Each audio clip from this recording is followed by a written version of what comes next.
स्थान आज भी लगभग 5000 वर्षों से दिव्य उपस्थिति का साक्षी माना जाता है। कहा जाता है कि यहीं पवन पुत्र हनुमान स्वयं विराजमान है। यह वही रहस्यमयी पर्वत है जहां त्रेता युग से ही बजरंग बली अपने आराध्य श्री राम के स्मरण में लीन है। हनुमान जी को 8 चिरंजीवियों में स्थान प्राप्त है। मान्यता है कि माता सीता ने उन्हें यह वर दिया था कि जब तक संसार में धर्म की रक्षा की आवश्यकता रहेगी तब तक वे अमर रहेंगे।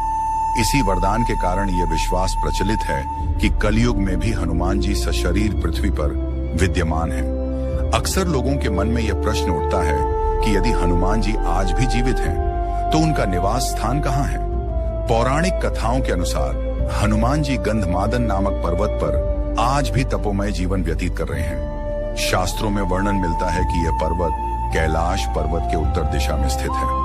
यही वह पवित्र भूमि है जहां महर्षि कश्यप ने घोर तपस्या की थी। कहा जाता है कि गंधमादन पर्वत पर गंधर्व, किन्नर, अप्सराएं तथा अनेक सिद्ध और तपस्वी अर्षि निवास करते हैं। इस पर्वत का शिखर इतना दुर्गम है कि वहां किसी भी साधारण साधन या वाहन से पहुंचना संभव नहीं माना जाता।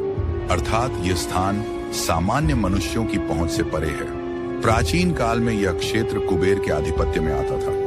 सुमेरु पर्वत के चारों ओर स्थित जिन प्रमुख पर्वतों का उल्लेख ग्रंथों में मिलता है, उनमें गंधमादन भी एक था। आज के भौगोलिक मानचित्र के अनुसार इसे तिब्बत क्षेत्र से जोड़ा जाता है। कुछ कथाओं में यह भी कहा गया है कि यहीं से हनुमान जी ने लंका जाने के लिए समुद्र लांघने की अद्भुत छलांग लगाई थी।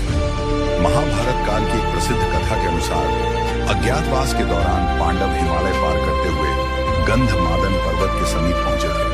जब भीम सौगंधिक पुष्प लाने के लिए उस वन में गए तो उन्होंने मार्ग में एक वानर को विश्राम करते हुए देखा। भीम ने उनसे रास्ते से पूंछ हटाने को कहा। वानर ने शांत स्वर में उत्तर दिया कि यदि सामर्थ्य हो तो स्वयं ही हटा लो। भीम ने अपनी पूरी शक्ति लगा दी, लेकिन वे पूंछ को हिला तक नहीं सके। तभी उन्हें अपने सामने उपस्थित वानर के वास्तविक स्वरूप का बोध हुआ। वह कोई और नहीं, स्वयं उनके अग्रज हनुमान थे।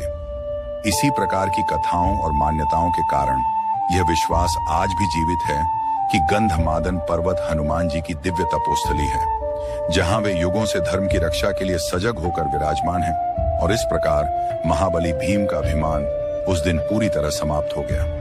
गंधमादन पर्वत पर आज भी एक प्राचीन मंदिर स्थित है, जहां पवन पुत्र हनुमान के साथ भगवान श्री राम की दिव्य प्रतिमा विराजमान है। मान्यता है कि वनवास काल में श्री राम अपने वानर दल के साथ इसी पर्वत पर बैठकर लंका युद्ध की रणनीतियां बनाया करते थे। कहा जाता है कि यहाँ प्रभु श्री राम के चरण चिन्ह